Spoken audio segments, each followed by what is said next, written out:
இன்றைக்கு நான் எந்த ஆயுதம் எடுக்க வேண்டும் என்பதை தீர்ப்பளிப்பது எனது எதிரிகள் தான் தவிர நான் அல்ல. அவள் என்ன ஆயுதத்தை எடுத்தாங்களோ அதற்கு முறியடிக்கின்ற விதமாக நாங்கள் எங்களுடைய ஆயுதத்தை எடுத்த தீர்வோம். 51 ஆண்டு கால என்னுடைய அரசியல் வாழ்க்கையில் பொது மேடையிலேயோ பொது வெளியிலேயோ யாரை பற்றி விமர்சனம் பண்ணதே கிடையாது. ஆனால் இன்றைக்கு இருக்கிற முதலமைச்சரும் துணை முதலமைச்சரும் வேண்டுமென்றே திட்டமிட்டு என்னை அவதூறாக பேசிக் கொண்டிருந்தால் நான் வேடிக்கை பார்த்துக்கிட்டு இருக்க மாட்டேன். அதுக்கு தகுந்த பதிலடியை உடனுக்குடன் கொடுப்பேன். ஸ்டாலின் அவர்களே, கொரோனா காலம் உங்களுக்கு நல்லா தெரியும். அந்த வைரஸ் காற்றிலே பரவக்கூடியது. அந்த வைரஸ் யாருக்காவது பாதிக்கப்பட்டு விட்டால் உயிருக்கே ஆபத்து ஏற்படும். அப்படிப்பட்ட காலகட்டத்தில் கூட மருத்துவர்கள் எங்கிட்ட ஆலோசனை வழங்கினாங்க. அதையெல்லாம் மீறி 32 மாவட்டத்துக்கு நான் நேரடியாக போனேன். கொரோனா காலம் தீவிரமாக இருந்த காலம். 32 மாவட்டத்துக்கு நேரடியாக போய் மாவட்ட ஆட்சியர் அலுவலகத்தில் அனைத்து துறை அதிகாரிகளை அழைத்து அதோட வியாபாரிகள், அதே போல சுயதி குழு சேர்ந்தவர்கள், விவசாயிகள், பலதரப்பட்ட தொழில் செய்கின்ற மக்களை அழைத்து அவருடைய கருத்துக்களை கேட்டேன். அப்படி துணிச்சலோட போன நான் உயிரை பற்றி நான் கவலைப்படல, மக்களை பற்றி கவலைப்பட்டேன். மக்களுக்கு என்ன தேவை? இன்றைக்கு கொரோனா வைரஸ் பரவலை ஒவ்வொரு மாவட்டத்திலும் எப்படி முன்னெச்சரிக்கை நடவடிக்கை எடுக்கிறார் என்பதை அறிவதற்காக ஆலோசனை கூட்டம் போட்டு 32 மாவட்டத்துக்கும் நேரடியாக சென்று மக்களை சந்தித்து வந்தவர் நான் என்பதை நீங்கள் உணர வேண்டும். ஸ்டாலின் அவர்களே, எங்களுக்கு போல போட்டோ சூட்டு போட்டு பத்திரிகை விளம்பரத்தை தேடல, மக்களுக்கு உழைத்தேன். அதனால தான் அதிமுக ஆட்சி பொற்கால ஆட்சிட்டு இன்றைக்கு மக்கள் வர்ணிக்கிறாங்க.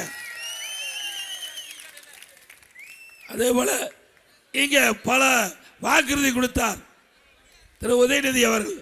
கனமழை பெஞ்சா இங்க திருவள்ளிக்கேணி சேப்பாக்க திருவள்ளிக்கேணியில் ஒரு சொட்டு நீர் கூட தேங்காதுன்னு அப்படியா இருக்குது? அவர் கொடுக்கப்பட்ட வாக்குறுதியை நிறைவேற்றி கொடுத்திருக்காரா? அதுவும் சிந்திச்சு பாருங்க.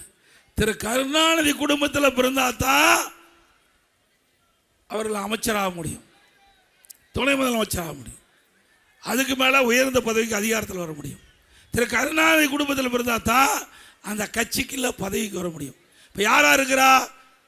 திரு ஸ்டாலின் கட்சிக்கு தலைவர், உதயநிதி இளைஞர் அணிக்கு செயலாளர், திருமதி கனிமொழி துணை பொதுச் செயலாளர், தயாநிதி மாறன் வர்த்தக அணி செயலாளர். எல்லாம் முடிஞ்சு போச்சு. வேற என்ன பதவி மீதி இருக்குது? எல்லா பதவியும் திரு கருணாநிதி குடும்பத்துக்கு தான் இருக்குது. அதிமுகவில் அப்படி அல்ல.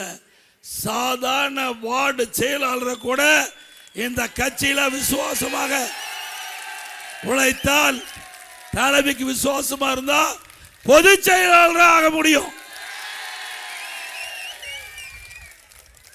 திமுக மாதிரி அப்படி இல்லை.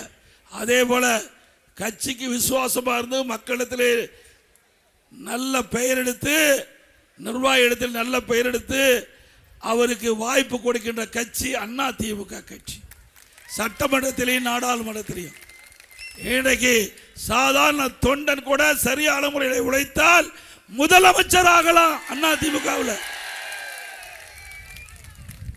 அப்படி ஒரு கட்டமைப்புள்ள ஒரு இயக்கம் அதிமுக. கட்டமைப்புள்ள இயக்கம் அதிமுக. ஒரு குடும்பம் போல் இருக்கின்ற கட்சி அதிமுக கட்சி.